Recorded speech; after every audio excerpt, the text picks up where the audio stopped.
everybody, how's it going? It's Jamie, the crafty DIY guy, and I'm back. We are just going to jump right into crafting because today's video is extra special. So get in there and check it out. All right, everyone, for my first project, you're going to need a Dollar Tree block, wood block of some kind. This one actually came from Hobby Lobby, but you can pick these up sometimes in the Crafter Square section. You also want to grab one of these oversized bells and one of these Dollar Tree trays. For the first part, I'm going to go ahead and remove all of these top kind of glittery, sparkly parts off of the top of the tree. You can put those in your junk box if you want and save those for another project. Next, I'm going to go ahead and take my wood block and just position it on my tray. I want to make the bell hang kind of in the center of the tray on the block itself. So I'm going to kind of eyeball this and figure out the best placement for everything. Then I'm going to add a generous amount of hot glue onto the wood block and just glue that directly down onto the tray. If you are in a warmer climate, I would suggest maybe using an E6000 or Shore Bonder or even a super glue. Either one of those should work perfectly fine for this. I had to pull out the baby glue gun because my big glue gun kind of burned up on me, so I have a replacement coming. Once the block is set up and positioned in the right space, then you're going to go ahead and glue the bell, and also you can nail that bell on that block if you want to, because it does have that opening at the front. I took everything outside and I'm going to give it a coat of black spray paint.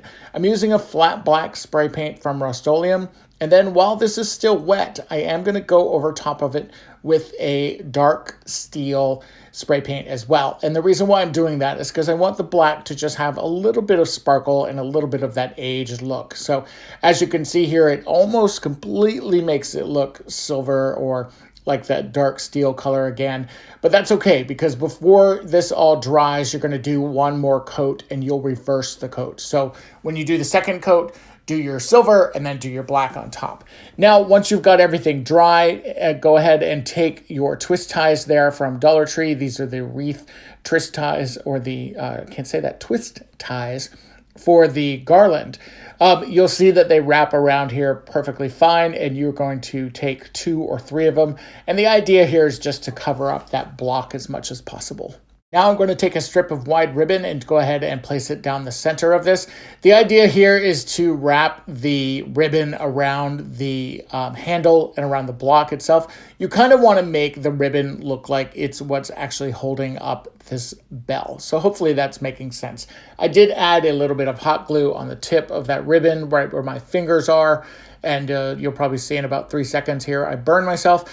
And then I'm going to wrap the ribbon around the other side of that and also just hot glue that down and secure it. I kept my florals very minimal on this because of the ribbon and the greenery. I just wanted to keep this simple. I added a Dollar Tree poinsettia to the top here, made sure that that was good and set, and then I did trim those leaves away and just kind of glue those in individually around the floral itself. I think this made it look very just kind of understated and elegant, and I really love the way that this turned out. Now, if this is going to be on the front door, then it's got to have some bells to it, right? And since this Dollar Tree bell did not have bells, I added bells via Dollar Tree and some twine. I took the package of 50 bells that you can pick up and just tied off 5 or 6 of them onto some ends of some twine, kind of like so. And then I took that twine and just fed it through the top of the bell and tied it off in a knot. And this is what it looks like when it's all done. This right now is hanging on an inside door in my house, but again, I love this so much. I think the detail on this is fantastic, and I love just how simple it is. I did take it outside and I put it on the front door, and again, I think it's super cute on the front door. A great thing is that you could also hang it on the side next to your front door, and it gives an alternative way for somebody to ring your doorbell.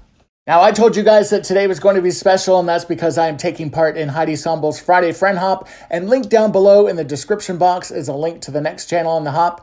Each channel will be linked to the next person in the hop, which will take you around the full circle of crafters. Make sure to leave a comment along the way. That way you're entered into our giveaway, where you can win a Cricut Joy, a Cricut carrying bag, Cricut tools, and a variety of other great prizes. And for my next project, you're going to need one of these paper cones from Michaels. You're also going to need a bunch of jingle bells. Now, I picked up 7 or 8 packages, and you'll notice that in the packages that they sell at Dollar Tree, there's a 50-piece package and there's a 32-piece package. Depending on the size bells you want, you can go with either one. I actually ended up using a variety of sizes, so either one works. Also, I got my hot glue gun back because guess what? You're going to need a ton of hot glue for this particular project. So get your glue guns and glue sticks ready and let's start gluing. Now, if you wanted to pre-paint your cone, you certainly could. I chose not to because the kind of cardboard color is kind of similar to the muted gold color, and you're really not going to see it once you do start decorating this up. And you'll see the bells actually fit pretty snug on this, and I think the glue actually helps kind of mute that cardboard out a lot. But again, you're just going to start gluing bells. Like there's nothing really much else to this. You're going to glue a lot of jingle bells and you're going to work your way all the way around. What I did was I used the larger size and I kind of worked up until I got to a point where the larger sizes could not complete a full circle. And I had to fill in with some smaller ones to kind of close the gap. And then once I did that, I started reversing it, or started switching it rather, and started going with the smaller size bells and then just literally working myself not working myself up, but working my way up the cone until I was completely covered at the tip with jingle bells. And this is what it looks like when it's all done. I love this so much. This is a great addition to my Christmas decor. I'd actually like to do 3 or 4 of these in different sizes. I think that would be amazing to have a collection of jingle bell trees. Hey everybody, for those of you that don't know me, my name is Jamie and I'm the crafty DIY guy. I'm super excited to be a part of this Friday Friend Hop. I'm the type of guy that loves to do crafts. I do Dollar Tree flips, I do thrift store flips, I do Michael's flips, I do Walmart flips, and I've even started tackling some mini home renovations around my own house. So I like to bring a lot of different content, and if that's the kind of channel that you want to be a part of, definitely come and join me. I like to shop too. I like to shop a lot. And that's become a problem. But it's okay, because now I got a business reason to do it. If you are one of my long-term subscribers, I call you guys my OGs. Thank you so much for being here. You know who you are. I appreciate you so much. If you're brand new to the channel, maybe checking it out for the first time, I hope you will subscribe and stick around for a little while. And if YouTube happened to recommend this video to you, thank you, YouTube. And I appreciate that. And hopefully you'll stick around as well. All right, let's get to the next DIY. All right, everyone, and for my next DIY, we're going to be making a Christmas tree stand. We're going to start by using one of these wood crates from Dollar Tree. Use some of these wood skewers. We're going to use a paint stick and then also some of these LED tree lights from Dollar Tree. First, we're going to take 2 of our bamboo skewers and we're going to trim those down. I'm using my Lineman Pliers. I'll link these below in the description box. These are the best thing in the world for cutting down flowers, for cutting down wood. I love these so much. So add a generous amount of hot glue in the corners and then just glue your sticks down like so. Once everything is dry, you're going to go ahead and just flip your crate around and you're going to take one of the paint sticks and you're going to measure that out with just a pencil. And you want to trim this down to where it is the same width as those 2 skewers at the top. To trim my paint stick, I'm just going to use my scissors. I have a pretty heavy-duty pair of scissors here, and it cuts through this pretty easily. You can snip through that and then just simply glue that to the top of the Christmas tree stand and let that dry really well before moving on to the next step. Once everything is dry, you're going to add some antiquing wax to your crate and to the sign. You could certainly paint this white if you wanted to. I wanted mine to just kind of be a little more rustic looking. I love using antiquing wax in the form of stain. And what I do is I put it on with a cloth, kind of like you see here, and then I just wipe it and rub it in. What I love about that is it really gives a lot of good detail to the wood, and it kind of highlights it in different ways, in different colors. It makes it look like it's super rustic and just has been sitting out in the woods, and you're stumbling upon this Christmas tree stand in the middle of nowhere.